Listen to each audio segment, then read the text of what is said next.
Okay, hey, collective. I hope you've been looking good, feeling good, smelling good, eating good, drinking good, thinking good thoughts, having a good time, sharing good energy with good people in good places, doing good things. Let's see. This is just to see how the weekly check-in, how you're showing up, Aquarius. See how you're showing up. How is Aquarius showing up right now? How is Aquarius showing up right now? Just one card, please. Ooh, Queen of Cups, the Sun, the Hermit. Wow, that's a lot. And whatever this is might bring a tower. In some places, but it's got this Queen of Cups to the Sun, to the Hermit, to the King of Pentacles, to the Three of Wands. So it looks like whatever this is that's taking place, or yeah, there was a lot of like love involved in evaluating this situation, circumstance, event, whatever, and a lot of thought went into this too, and careful consideration with respect to the communication that's about to be made about somebody's decision here. Okay, so this is not like just some quick decision that's been made. Okay, that's good to know that, you know, thinking caps were on when this decision was made, and now the moves are being made is what I'm understanding. And then the money mindset for Aquarius,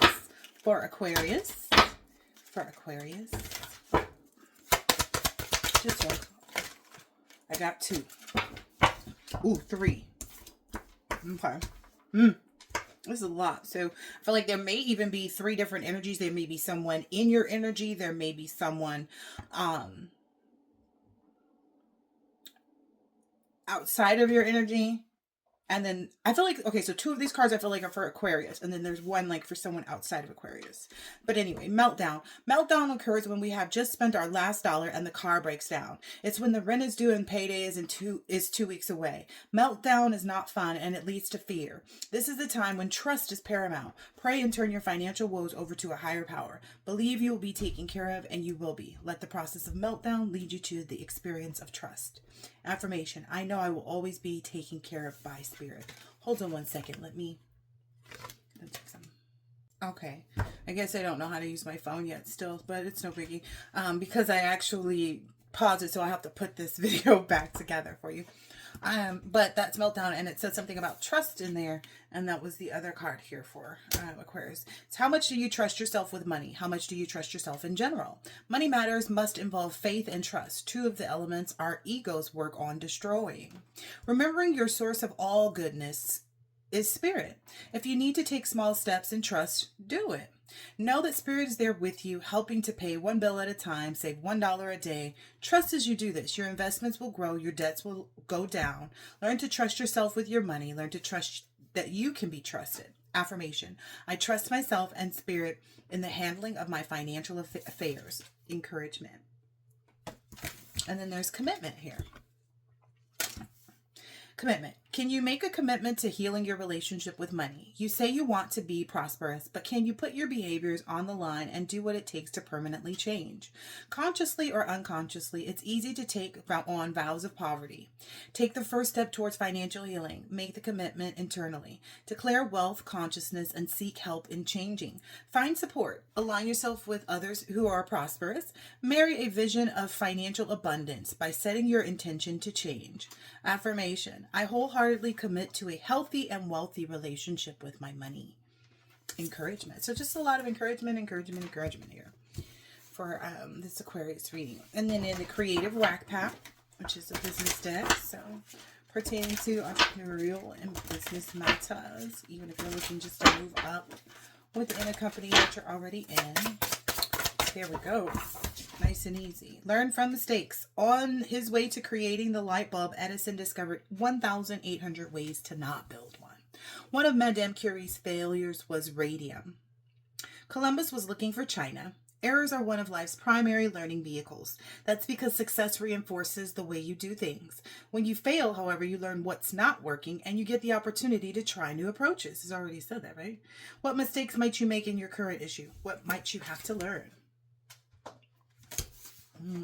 That doesn't sound good, but, you know, sounds like maybe somebody's not learning financial lessons. And maybe even because they have to do with the heart chakra. Lalita Tripura Sundari. A chapter in your life is closing and will not be reopened. This will be the reason for celebration. Whatever you need to release right now shall create the space for what is divinely destined for you to manifest through her grace. You shall enjoy a change of pace and a release from intensity. Open your heart to the beginning of a golden era. Okay, so maybe things are looking up. Things are changing. Lalita Tripura Sundari. All right, that, oh, I forgot to tell you that's the money mindset, and then that was the business breakdown, and the ancestors, guardian angels message was a chapter in your life is closing, and then here's the transformation progress card. Actually, I think it's this one. Yeah, and then it's the ask of solo. Okay, yeah. So, for Aquarius, please. Transformation progress for Aquarius, please. Information. Thank you. Secrets revealed. Queen of Sheba. My mom used to call me that all the time. Okay, Queen of Sheba. 36. Goddess of Secrets revealed. Temple, Queens, Element, Fire. In the Bible, the wealthy Queen of Sheba brings a caravan of gifts to King Solomon. The Ethiopian holy book reveals that she was their Queen Makeda, and that together they sired King Menelik I. Oh, okay. Queen of Sheba's guidance. Open your eyes. Secrets are being revealed. It is safe for you to see the truth. Your inner vision is crystal clear. Embodiment. You don't know what you don't know. Your creator, ancestors, angels, spirits, and ascended masters are whispering to you. This is divine intelligence. Pay close attention. There are things you do not let yourself see. Allow yourself to be guided and choose your own path. God and Goddess declaration. I am connected to the divine. I mean, you got to know that at all times, because when you feel like you're not, that means somebody is trying to disconnect you from that. And that's it has to be the God in you, like you purely and totally, wholeheartedly. Yeah, like I say, you have to be doing the same, like the image has to match inside and out, not just spiritually, like inside and out of your physical body, but also like indoors and outdoors. Like, so what people see outside, the image that you portray, and the one that you have going on in the background. You can't be like this lovely person on the outside and doing so amazing and so well, but then you got people slashing your tires and all this other stuff on the other side. No, they match up. They're going to match up. They're going to continue to show you that they match up, even though you may not notice it. Because I felt like I was like that for a while, where I was like, well, why is this happening over here? And why is this happening over here? And I wasn't realizing like where I was actually suffering from, like where the actual wound was. I just saw all the blood, you know what I mean? Kind of the energy. But anyway, maybe you are an artist, maybe you're an aspiring artist, and engaging in artistic activities is beneficial to your career and every other area of your life. So let's see, this next is so below. So here on this earth, that was the above one. So spiritually, your destiny is to be an artist, you know, to be artistic, to use art in some way, shape, or form is what I'm hearing. And then so below, here we go. So below, Nine of Wands. A strong and faithful fighter follows all commands and answers all questions. That's good. Tempts thieves to steal. So that means you are entitled to a lot. You achieve a lot. You have a lot. And serves as an excellent familiar. And once you've mastered and understood that you have a lot going for yourself, and like you have your self-confidence isn't like outweighing the ego, is what I'm hearing, that will serve and make you that excellent familiar. So then you'll be the person that's worthy of being in a relationship with. And that's coming through like the sacred geometry and stuff in this temperance card. And it's saying teaches geometry and liberal sciences, makes great noises, and warms water. And so I feel like maybe if there were any cold waters or cold feet or something like that, tepid energy, like you're able to warm it with your energy and feel that's what's helping you as well. And then this is the signs that you're supposed to see, or that you will see in your everyday, or in things that you go outside, however it works for you. This is the signs and synchronicities. There we go. Time for myself. Yeah. Not worrying, having holiday, not working, telling people you'll get back to them later, even, you know, though you're on break time and not now. So maybe there's a period of really like releasing, relaxing, relating, releasing, and like, you know, reading a book and just, you know, getting into that zone. You know, the zone. The relax zone. The relax zone. You know, the relax zone. For relaxing days. But this is called the Every Dog Has Its Day. That's what I'm calling it, because these are kind of convicting. There have been so far. But this is the Divine Dog Wisdom card. And I'm going to read the definition from the guidebook for this. Or, yo. Take the top one. Actually, Spirit saying I have to take all of them. I'm going to try to read through them as quickly as I can.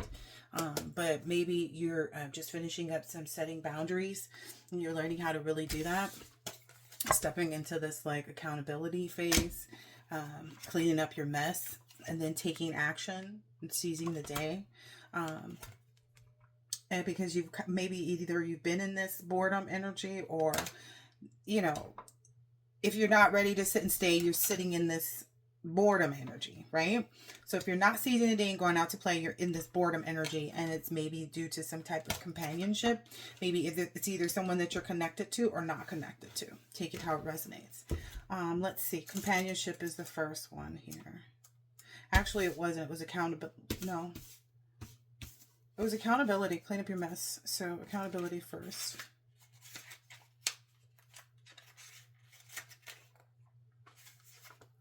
What conversation do you need to have that could change that old pattern and those old tracks? What can you do to improve the situation independent of what anyone else thinks or does? What can you do to shake off any residue of self-judgment or judgment of others, both which keep you in the doghouse? What might it look like for you to rise to a new level of accountability that feels good to you? So taking account for your relationships, your finances, your dreams and desires is an ongoing process, sometimes day to day. It requires commitment and developing new habits to replace those not working anymore. Okay, I'm trying not to read the whole thing for every one of them. And then there's action here. So seizing the day. A lot of A energy, ABCs. So maybe this is kind of like, you get it now. Like it's you understand it like the ABCs at this point, maybe.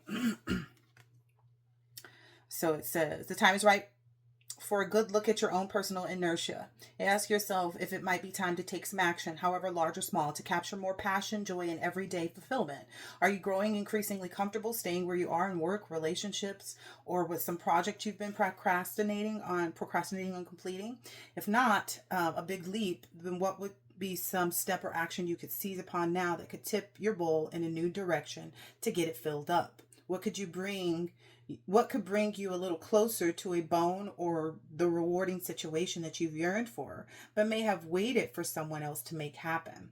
So it's identify a project, relationship, or pursuit that you've been sitting on and staying with for too long. Write it down, then write a list of actions that you could take to move the situation forward in ways that feel good to you. Pick the top 3 you can see doing right away, and then begin one of them. Then let's get this boredom out of the way. And I think that's going to tell you, like, you should probably do things for other people, because that's what I say. That's what you usually are supposed to do when you're bored. But anyway, time to sit and stay. Maybe you're supposed to stay bored if you can't do it, like, I don't know, in a certain way. But, okay. One remedy is to sit, stay, and just let yourself feel bored. Start with 5 minutes in silence and then ask yourself these questions. What makes me feel alive? What gets me excited and makes me lose track of time?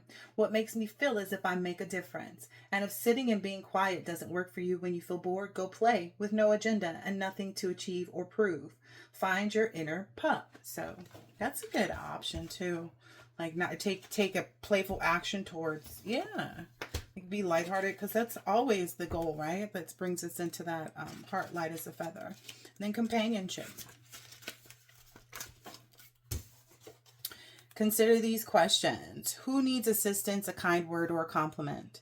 Who do you want to get to know better? Are you a good listener, or do you dominate in your interactions with others? Can you offer genuine affection without needing something in return? Ready to risk trying new things or going new places? Equally important is how you are a companion to yourself. Ask yourself these questions. Do you enjoy your own company? Do you gnaw at yourself with self-judgment and criticism, or more often roll around in the wonder and the awe of everyday life? Have you forgiven yourself for biting someone you say you love? Or is this the wound you're still festering and gobbling up your life energy? You may find that hanging out with just yourself or getting to know you better is the best prelude to approaching others with the least threatening posture. Okay, that's nice.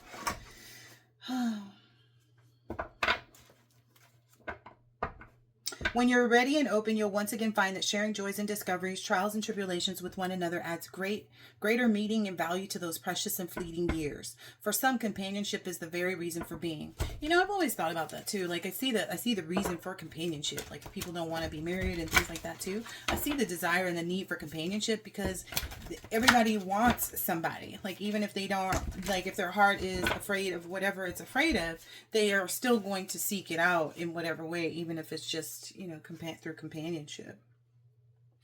And then another bone to chew on. Merely longing for love and companionship can make finding it take longer. It's time for action. Look at your contacts list and find someone on it that you'd like to know better. Call and make a date, show up at an event, and ask them interesting questions like, what do they most love to do? Or what brings them joy? And then just listen. And then here is your motivate me. Baby, let me be your motivation. Woo, woo, woo. One more. One more, and then please for Aquarius motivation. There we go. We got 2. I am my own lottery ticket. I invest in myself. I take risks out of my comfort zone, and I create the life of my dreams. So many people view life as an external lottery, hoping for the chance at a big payout that will solve all their problems. Meanwhile, they blow their earnings on junk and substances to numb how unlucky they are. The real lottery is 100% internal. If you consistently invest in yourself and you take some risks out of your comfort zone, you will create your dream life. If you have a vision and you follow it, there's only one outcome. The persistent lion eats the lucky duck. Wow, you trying to eat some lucky ducks? Ooh. I do not worry about the petty BS. I show up, I hunt, and I eat. Go for it. Your distant ancestors didn't dick around worrying about how good they looked to the rest of the world. They were out hunting animals, battling enemies, and creating empires. They probably smelled like butt and were completely unaware that their descendants would gel their hair, shave their butts, and implant body parts to impress each other. Quit focusing on the surface and do what needs to be done to the core, in the core to survive and advance. Your future depends on you. Yeah, you gotta get in warrior mode, like take action, because this is... Yeah. All right. I hope this has been helpful and insightful in some way, shape, or form, Aquarius, and I'll catch you on the next one. Later.